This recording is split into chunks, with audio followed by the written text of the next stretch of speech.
MRT Performance. In the next 5 minutes I'm going to give you a quick snapshot of why you need to understand if you're driving an imported Japanese car, whether it's in Australia or in other parts of the world, that you know that a lot of the Japanese cars are tuned to run on 100 octane fuel.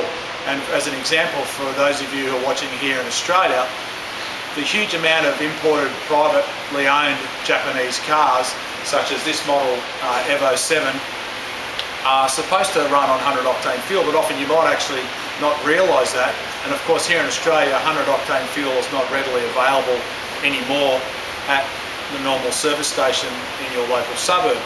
So to make sure that the car runs reliably, one of the first things that we recommend, other than its normal checking of its service schedule, is to upgrade the factory ECU using software such as Ecute and then retune it to suit 98 RON fuel. Now that'll do two things. One is it will make sure that the ECU is running correctly for 98 RON fuel, and the mapping and the fuel and the ignition timing and everything else will be correct. But also you can then rely on probably an improvement in performance over and above what you're driving the car with now. And of course from a long-term point of view, you've got the benefits of the reliable setup in the factory ECU.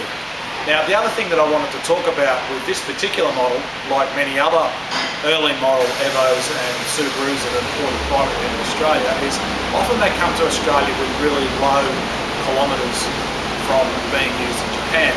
So this particular car I think's only got about 35,000 Ks, but being an early model, it's obviously low on kilometres but high in age, and things such as brake fluid, timing belts, alternator belts and all these other components will degrade and wear out over time. And as a good example is if you parked your car in your garage and let it idle for a year, obviously it's not going to have any kilometres, but there's no doubt that things are going to be worn out and not in the condition that they should be to make sure it's reliable.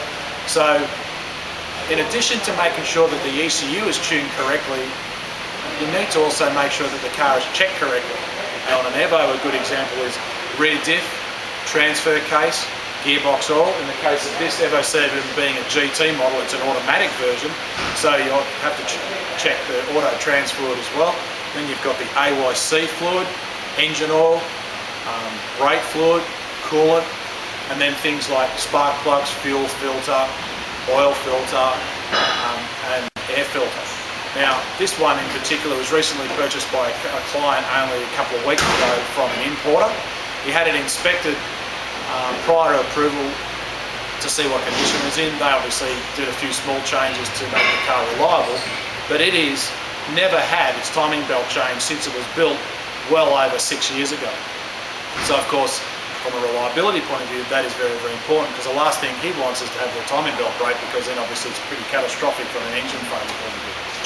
So there you have it. I'll show you some dyno graphs of before and after. This particular car we're going to run up on the dyno for the client to make sure it's absolutely tip-top condition from a performance point of view.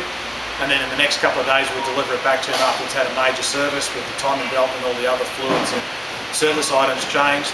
We're also going to do some upgrades on the suspension to make sure it handles a little bit better than factory standard as well. Obviously there's a whole heap of other videos you can watch here, and I encourage you to do a search on the website or on YouTube under MRT Performance, and we look forward to providing you more information to help you out looking after your car. And of course if you've got some technical questions or just want to understand a little bit more about your car, give us a call here at MRT Performance or send us an email at info@mrtperformance.com.au. You can follow us on Twitter. There's a whole heap of information on Facebook, Flickr, and of course YouTube. Thanks again for watching. I'm Brett Middleton. Look forward to helping you again in the future. Bye for now.